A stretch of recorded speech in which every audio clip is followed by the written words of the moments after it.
제가 사용하는 말 가운데 부모는 자식을 마음에 새긴다는 말이 있습니다. 이 말은 단순히 자녀를 사랑한다 이런 표현을 뛰어넘어서 자식이 부모라고 하는 그 존재의 그 감정의 중심에 깊이 새겨져 있거나 지우거나 떼어낼 수 없는 각인된 사랑을 이야기할 때 사용하는 언어입니다. 얼마 전에 종영한 폭삭 소가수단가? 제 아내가 갑자기 거실에서 웃기도 하고 울기도 하고, 그래서 뭘 하길래 저렇게 은혜를 받는가 봤더니 폭삭 소가수다를 보면서 울고 웃고 하더라고요. 제가 궁금해하니까 이야기를 하더라고요. 거기에 나오는 어머니가 자식을 향한 마음이 너무 마음에 와 닿아서 내가 내 자녀에게 하지 못했던 표현이나 말들을 그 드라마의 주인공들이 해 나가고 나레이션을 다는 걸 보면서 후회도 하고 회개도 되고 또 돌아가신 엄마가 생각이 나기도 하고 그랬다고 그러더라고요. 저도 그래서 덩달아서 조금 봤습니다마는 참 드라마 작가가 그렇게 표현을 잘했을 수가 있을까 할 정도로 아주 심리적인 표현들을 디테일하게 해 놓았더라고요. 모든 부모가 다 그런 것은 아니겠지만 그래도 대부분의 부모의 자식을 향한 사랑은 정말 마음에 새긴 각인된 사랑이 아닐까 하는 생각을 해 보았습니다.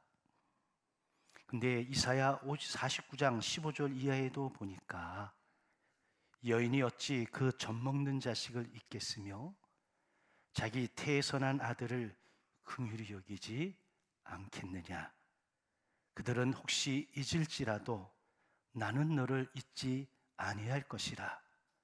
보라, 내가 너를 내 손바닥에 새겼고 내 성벽이 항상 내 앞에 있나니라고 합니다. 우리를 향한 하나님의 사랑이 내 이름 석자를 하나님의 손바닥에 새겨놓고 언제나 항상 어디서든 기억하고 눈으로 보면서 나를 아끼고 사랑하신다는 표현을 주고 있습니다. 자녀를 향한 어버이의 사랑도 당신의 자녀를 향한 하나님의 사랑도 그런 것 같습니다. 물에 지어지는 그런 사랑이 아닌 그 사람 존재에 깊숙이 새겨진 애틋한 마음, 이것이 바로 자식을 향한 부모의 사랑이요 하나님의 사랑이라 여겨지는 겁니다.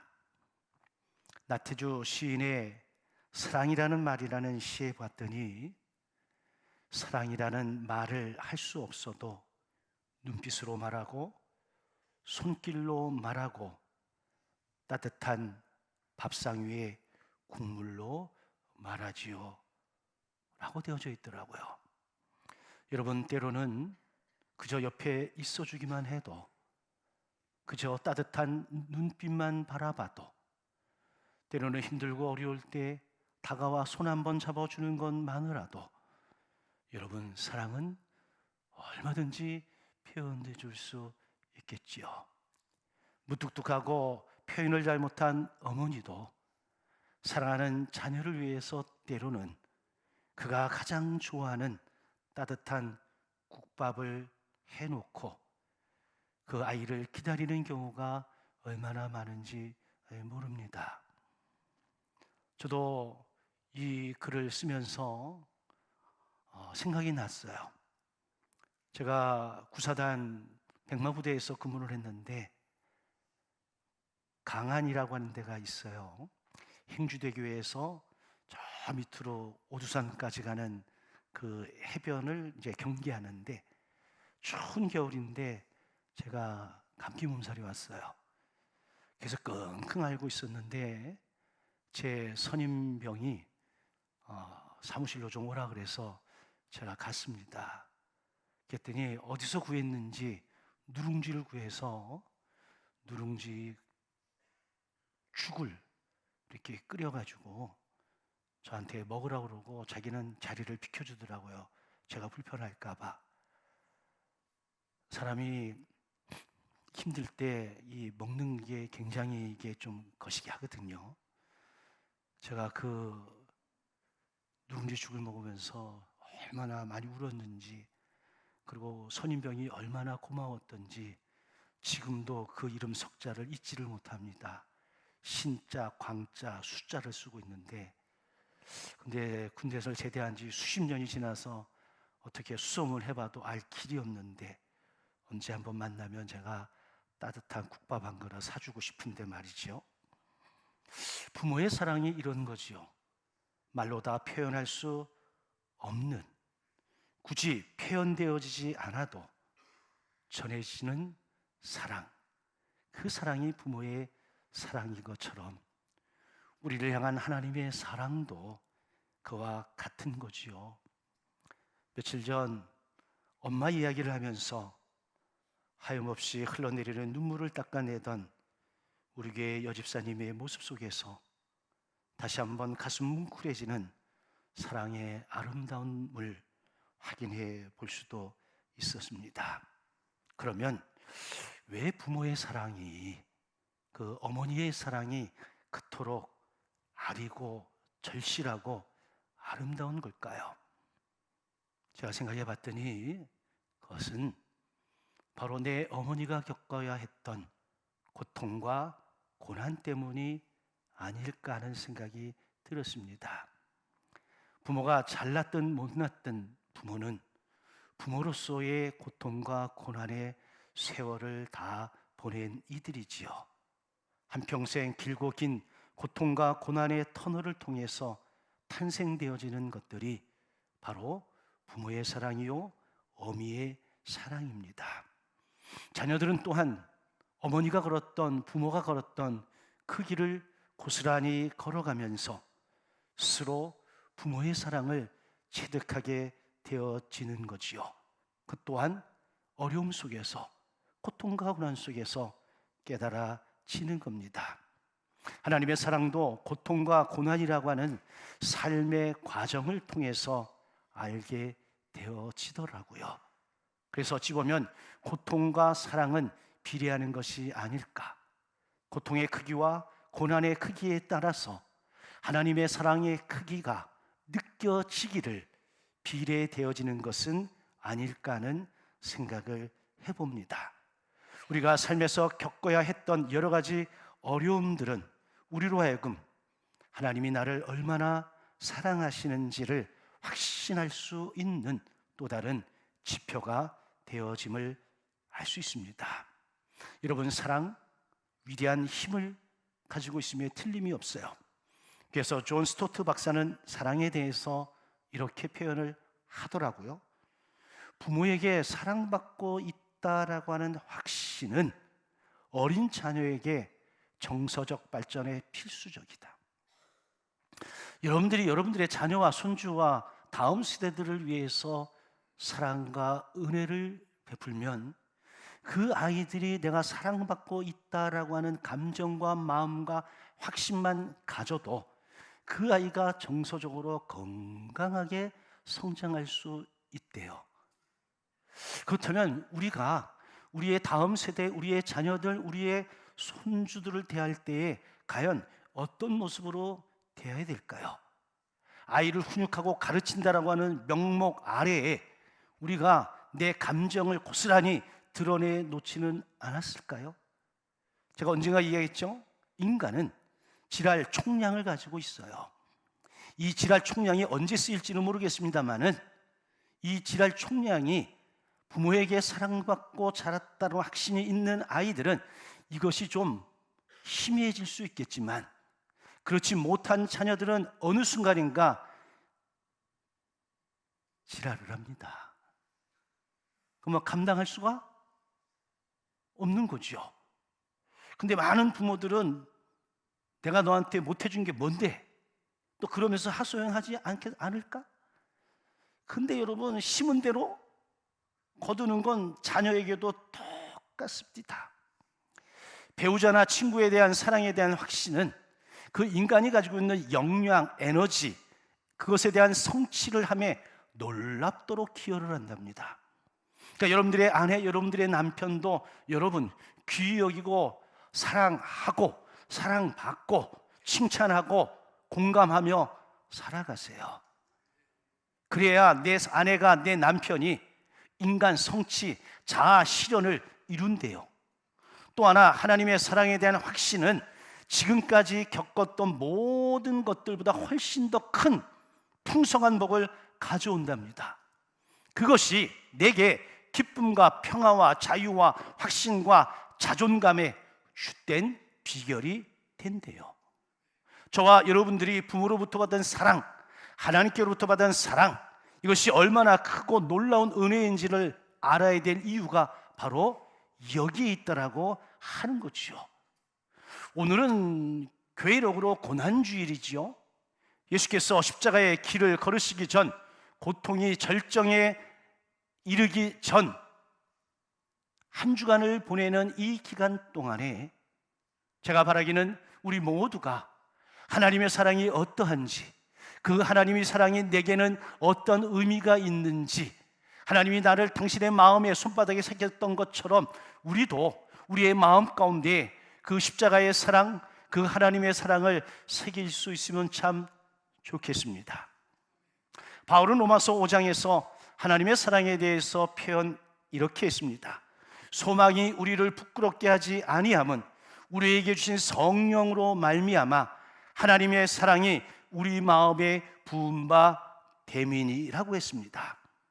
사랑은 그저 말로만 하는 사랑이 아니라 역사 속에서, 십자가 위에서, 바로 현장에서 실제로 나타난 사랑임을 분명히 우리에게 알려주고 있습니다. 그 사랑이 누군가의 사랑, 누군가 받은 사랑이 아니라 나를 향한 하나님의 사랑, 나를 향한 뜨거운 사랑, 나를 향한 십자가의 사랑임이 확인되어질 때에 우리는 은혜라는 표현을 사용을 하는 거죠. 자, 그렇다면 제가 몇 가지 질문을 통해서 이 하나님의 사랑에 대한 이야기를 논리적으로 한번 풀어가려고 합니다. 하나님의 사랑이 뭐냐? 하나님의 사랑이 뭐냐? 우리 보통 하나님의 사랑을 아가페 사랑이라고 얘기합니다. 필리아, 에로스 많이 있습니다만 굳이 하나님의 사랑을 아가페적 사랑이라고 하는 이유가 있습니다. 그것은 무조건적인 사랑이기 때문에 그렇습니다. 어떤 대가가 있기 때문에, 어떤 조건이 충족되어졌기 때문에 사랑하는 것이 아니라, 대가가 지불되어지지 않아도, 조건이 충족되어지지 않아도 사랑하는 거. 왜? 하나님의 성품 자체가 사랑이시기 때문입니다. 이 하나님의 놀라운 사랑을 통해서 우리가 의롭다 함을 받았고 화목하게 되었고 구원을 선물로 받게 된 거예요. 그래서 우리를 향한 하나님의 사랑은 감정으로 끝나는 것이 아니라 하나님의 결단과 하나님의 행위가, 하나님의 희생이 포함되어져 있는 사랑이라고 하는 거죠. 인간의 사랑은 대단히 계산적입니다. 계산기 두들보고 내가 사랑할까 말까 결정하고요, 사랑의 질도 결정하고요, 사랑의 깊이와 높이와 길이와 넓이도 다 계산하고 결정합니다. 그리고 내게 유익이 없다라고 한다면 그 사랑도 시효가 끝나버립니다.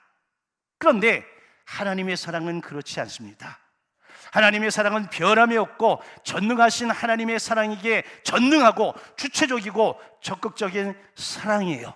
그래서 내가 먼저 하나님 앞에 다가간 것이 아니라 하나님이 먼저 내게 다가와 손 내미시고 나를 사랑하시고 내가 원치 않았음에도 불구하고 내게 당신의 아들 예수 그리스도를 제물로 내어주시기까지 한 그 사랑입니다. 이 사랑을 받으셨을까요? 받으셨기를 주의 이름으로 축원합니다. 혹여라도 아직도 받지 못했다면 빠른 시일 내에 받기를 주의 이름으로 축원합니다. 여러분, 두 번째, 그럼 하나님은 언제 우리를 사랑하셨을까? 오늘 성경 본문 5절에 우리가 아직 연약할 때, 이건 단순히 육체적으로 병들었다 이런 약함을 의미하는 것이 아니에요. 내가 하나님의 법을 지킬 만한 능력이 전혀 없는 상태를 이야기하는 거예요. 다시 말하면 하나님이 나를 인해 기뻐하실 일이 전혀 없음에도 불구하고 죄악된 자리에서 도무지 빠져나올 수 없는 무능력한 상태임에도 불구하고 하나님은 나를 사랑하셨다라고 하는 겁니다. 하나님 입장에서 보게 되면 죄인이기 때문에 더럽고 추하고 무능력한 그런 인물임에도 불구하고 하나님은 조건 없이 나를 사랑하셨다. 여러분, 결론적으로 말하면 우리는 스스로 구원에 이를 수 없는 상태에 있음에도 불구하고 하나님이 우리를 택하여 부르셔 하나님 자녀 삼아 주신 거예요. 그래서 8절은 조금 더 나아가서 우리가 아직 죄인 되었을 때라고 표현합니다. 도덕적으로 죄인일 뿐 아니라 아담으로부터 물려받은 유전죄, 원죄까지도 포함해서 원죄와 자범죄를 포함한 모든 죄를 안고 있는 죄인이었을 때에, 그래서 상태적으로 볼 때는 하나님과 원수된 상태였음에도 불구하고 하나님이 나를 먼저 사랑해 주셨다. 아멘입니까? 그래서 하나님의 사랑은 우리가 착하고 선하고 아름답고 변화되어지고 뭐 이런 것 때문에 우리를 사랑하신 것이 아니라 전혀 그런 모습이 없음에도 불구하고 냄새나고 죄악덩어리고 인간 같지도 않고 도무지 쓸모없는 그런 존재임에도 불구하고 하나님이 먼저 다가와 사랑하신 거예요. 그래서 사도 바울은 깨달은 거 아닙니까? 내가 죄인 중에 뭐라고요? 괴수라고. 그럼에도 불구하고 하나님이 나를 사랑하셨다. 아멘입니까? 이것이 하나님 사랑의 깊이입니다. 에베소에 보게 되면 하나님의 사랑은 깊이도 있고 길이도 있고 넓이도 있고 그러지 않습니까? 여러분, 사랑의 길이가 있을까요? 사랑의 깊이가 있을까요? 사랑의 넓이가 있을까요? 사랑의 높이가 있을까요? 예전에 제가 어렸을 때 어머니 날인가? 그날 노래 부르면 어머니의 사랑은 하늘보다 높고 바다보다 깊대. 여러분, 어머니의 사랑도 깊이와 여러분 높이가 있어, 넓이와 길이가 있어. 하나님의 사랑도 다 있습니다. 여러분, 하나님의 사랑의 깊이를 어느 정도 알고 있을까요? 하나님의 사랑을 깊이 알았으면 좋겠습니다. 제가 언젠가 얘기했죠? 아는 만큼 보이는 거예요. 내가 하나님의 사랑을 알기 때문에 내가 하나님의 마음이 보이는 거야. 그래서 하나님의 사랑을 경험한 만큼 내 주변에 있는 사람들을 사랑할 수 있는 겁니다. 예수를 평생을 믿었어. 직분이 목사요, 장로요, 권사요, 집사임에도 불구하고 도무지 예수 믿는지 헷갈리는 사람들이 주변에 있다. 여러분, 그 사람은 법적으로는 예수를 믿어서 뭐가 됐는지 모르지만 하나님의 사랑의 깊이와 넓이와 길이와 높이를 경험하지 않은 사람이야. 내가 누군가의 조그만 사랑에도 감동받는 것 아닐까요? 아니, 누룽지 죽 끓여준 걸 갖다가 제가 40년 넘게 마음속에 간직하고 고마움을 가지고 있는 것 아닌가요?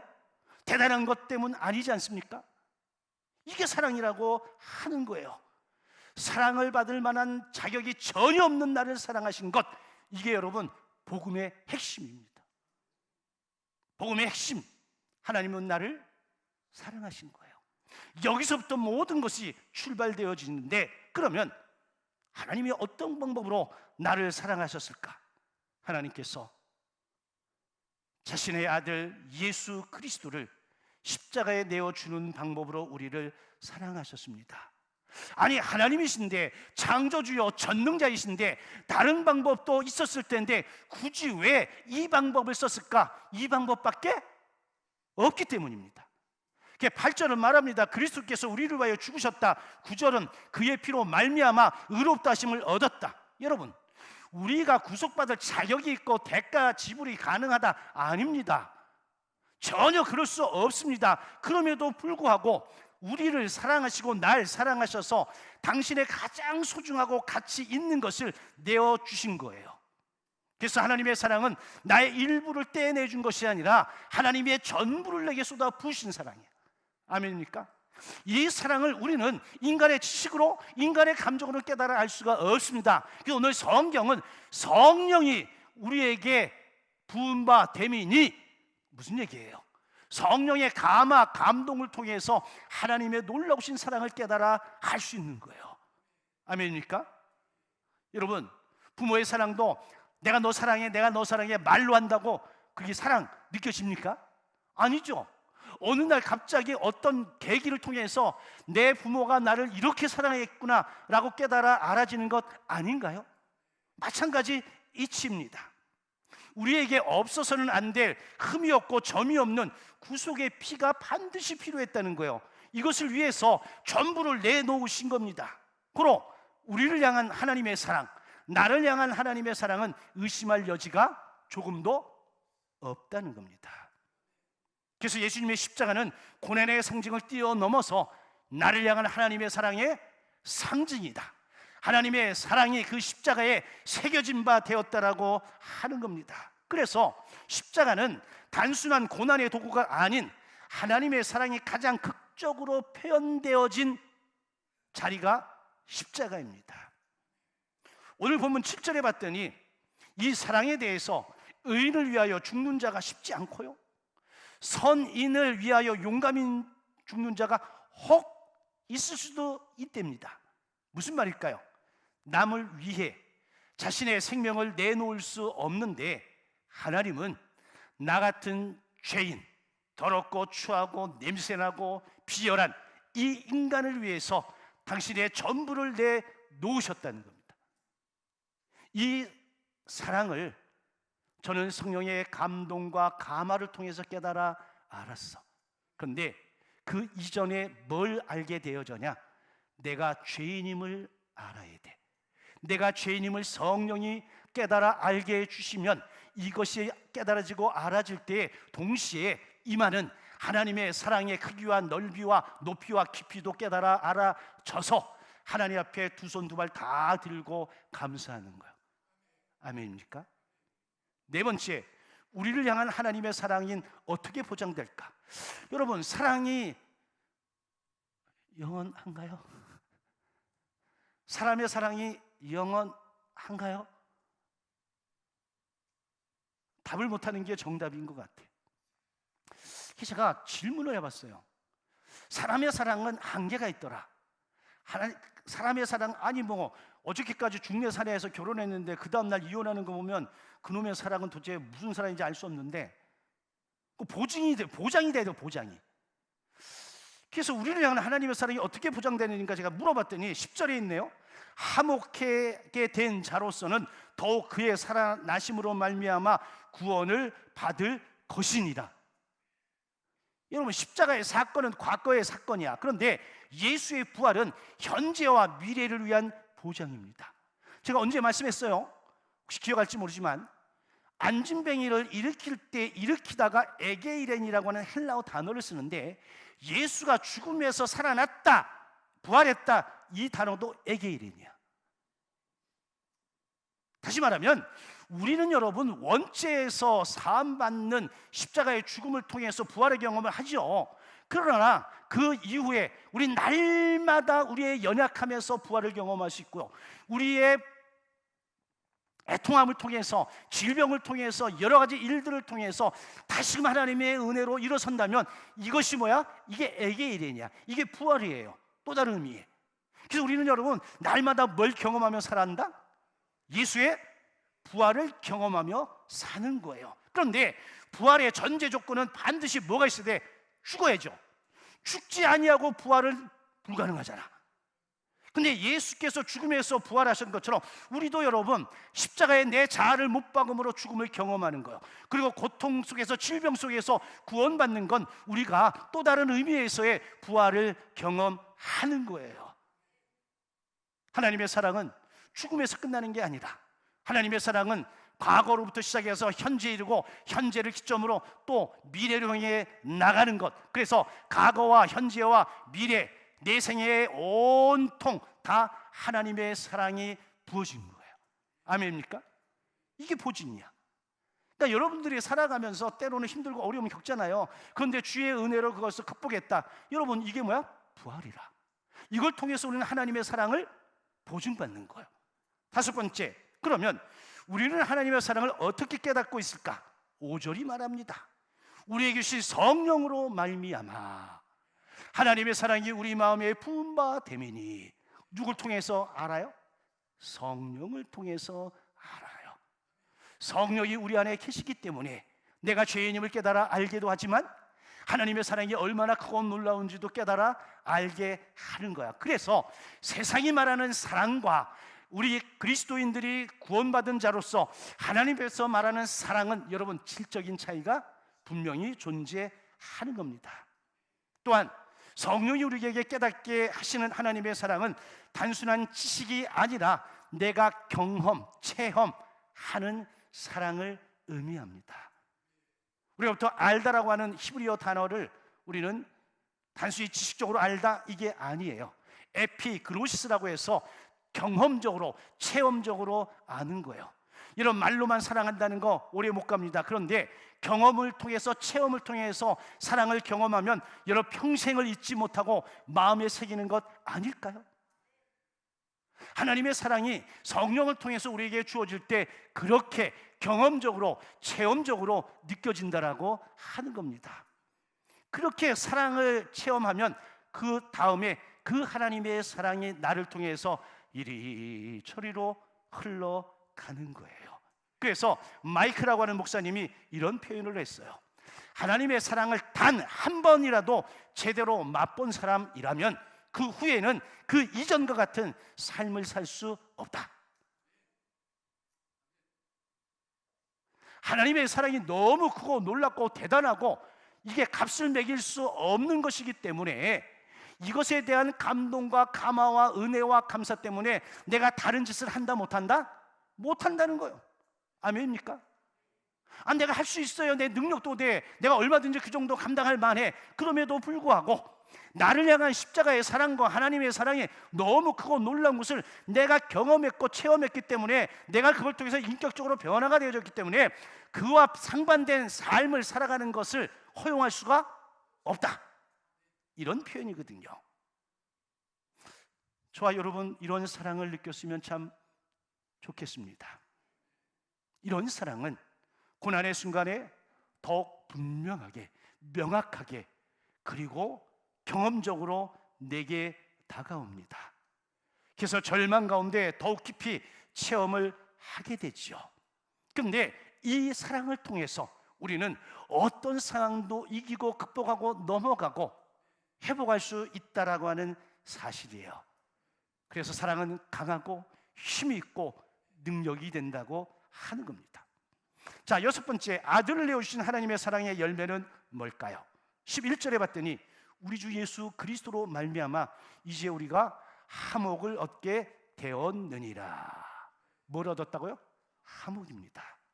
먼저 하나님과 화목, 그리고 우리 사람과 사람 사이의 화목인데, 여러분 예수 믿는 자가 하나님과의 화목은 단순히 휴전 상태를 의미하는 게 아닙니다. 하나님과 우리가 예수의 피로 화목되어진 것은 여러분 그 이후로 영원합니다. 아멘입니까? 그래서 하나님과의 온전한 관계가 회복이 되어지고 아버지와 아들의 관계가 회복이 되어지는 거예요. 이걸 통해서 우리는 주님을 더 깊이 알아가고 더 깊은 친구로 발전하고, 그리고 영원한 동반자로서 우리가 주님의 그 나라에 가기까지 함께 동행하는 삶을 산다라고 하는 겁니다. 이게 열매야. 일곱 번째, 그러면 어떻게 해야 하나님과 화목해지고 예수와 더 좋은 친구가 되어서 동행하는 삶을 살 수 있을까? 그 첫 번째가 뭐냐면 회개입니다. 회개하고 십자가 앞으로 나아가야 되는 거죠. 여러분, 회개와 성찰이라고 하는 것은 우리 기독교 신앙에서 정말 중요한 것입니다. 많은 분들이 미안해, 사과해. 뭐 미안한 말도 죽었다 깨도 못하는 사람이 있어. 사과도 못하는 사람이 있어. 근데 여러분, 미안, 사과가 말로 되는 게 아니에요. 우리 주변에 뭐 나와서 그래 내가 미안해, 미안해, 사과할게. 그 사과요? 여러분들 누군가 여러분들 마음속에 그냥 이렇게 그냥 상처를 내놨어. 근데 어느 날 깨달음이 왔네. 그래서 와가지고 내가 깨달았어. 미안해, 미안해, 미안해. 그럼 끝이요? 아니, 사과라고 하는 제목의 책이 300페이지가 되는데 300페이지에다가 무슨 얘기를 썼길래, 에? 근데 사과를 단 한마디에 미안해, 끝땡 되는 거예요? 안 되는 거예요. 그 이전에 내가 정말 잘못한 것에 대한 철저한 자기 반성이 있어야 돼요. 이거 없이 입술로, 입 바른 소리로 사과해, 미안해, 잘못, 여러분 백날 해봐. 상대방의 마음 조금도 움직일 수가 없어요. 회개는 먼저 나의 연약함과 제 인됨을 인정하는 거예요. 그리고 이걸 그대로 주님 앞에 들고 나가서 정말 탄식하며 고백하는 거예요. 그리고 그랬을 때 그 마음을 가지고 내가 상처 주고 힘들게 한 사람에게 찾아가 정말 그 마음으로 자신을 완전히 내려놓고 용서를 구하는 거예요. 이게 회개예요. 두 번째는 말씀과 기도로 예수님과의 관계를 더 깊이 해야 됩니다. 사랑하는 사람은 자주 만나고 싶죠? 사랑이라는 게 사랑 관계 멀어지면 멀어진다니까. 그래서 군대 가면 고무신을 거꾸로 신는 데잖아. 제 동기 중에 저희는 군대 생활을 30개월, 27개월 했나? 네, 그런데 저하고 입대 동기가 있는데 이놈 새끼는 입대하는 훈련소부터 여자친구가 찾아온 같이. 그래가지고 입소 시간이 지났는데도 서로 붙잡고 놓질 않아가지고 방송에다가 나가라고, 그 주인공이야. 근데 저랑 같은 부대에 입소를 했네. 일주일마다 면회를 와요. 내가 징그러 나 그런 게 처음 봤어. 그래서 내가 오죽하면 제대하는 날까지 매주 면회를 오면 내가 금반지를 해주겠다. 자, 해줬을까요? 안 해줬을까요? 안 해줬어요. 제대 몇 개월 남기고 안 오더라고. 끝났어. 그렇다고 제가 행복한 거 아니에요? 사랑이라고 하는 게 그런 거예요. 서로 사랑하면 더 가까워지고 싶고 함께 있고 싶은 거. 여러분, 하나님을 사랑하고 예수님을 사랑하면 여러분 예배의 자리가 달라요. 예배의 자리가 달라요. 하나님의 말씀을 듣고 싶고요, 하나님의 말씀이 읽어지고요, 하나님의 마음이 이해가 되어지는 거야. 그래서 마음이 뜨겁고 마음이 뜨는 거예요. 아멘입니까? 마지막으로 성령께 마음을 열고 하나님의 사랑을 날마다 경험해야 됩니다. 여러분, 예수님의 사랑은 지식으로 끝나면 의미가 없습니다. 예수님의 사랑은 내 삶으로 드러나고 표현되어져야 돼. 설교 후에 찬양을 하나 부르는데 다 표현 못해도 나 표현하리라. 아니, 세상 사람들은 표현을 못해. 그런데 나는 뭐 한다고요? 표현한대. 다 고백 못하지만 누구는 고백해? 나는 고백해. 다 알 수 없지만 나는 알아간대. 다 닮지 못해도 나는 닮아간대. 이게 뭐 때문이에요? 사랑하기 때문이지요. 자, 정리하겠습니다. 예수님의 십자가는 단순한 고난의 상징이 아닙니다. 그 십자가는 하나님의 사랑이 가장 강력하게 드러난 자리이고, 그 십자가에는 내 이름 석자가 새겨져서 하나님께서 그 예수의 보혈이 묻어있는 그 이름을 보고 나를 자녀로 인정해 주시는 겁니다. 내 이름만 가지고는 하나님이 마지막 날 나를 모른다고 할 겁니다. 그러나 내 이름에 예수 십자가의 보혈이 묻어 있으면 이 십자가의 보혈로 인해서 나는 패스오버 되어져 하나님의 나라의 안식을 누리게 되어지는 겁니다. 고로 이 한 주간 동안 우리가 고난 주간에 형편이 되든 되지 않든, 교회로 오시는 분은 오시든, 그러면 가정에서라도 하나님의 사랑, 십자가의 사랑을 묵상하고 그것을 여러분들의 삶의 현장에서 실천하는 그런 은혜가 우리 가운데 있어지기를 주의 이름으로 간절히 축원합니다. 아멘.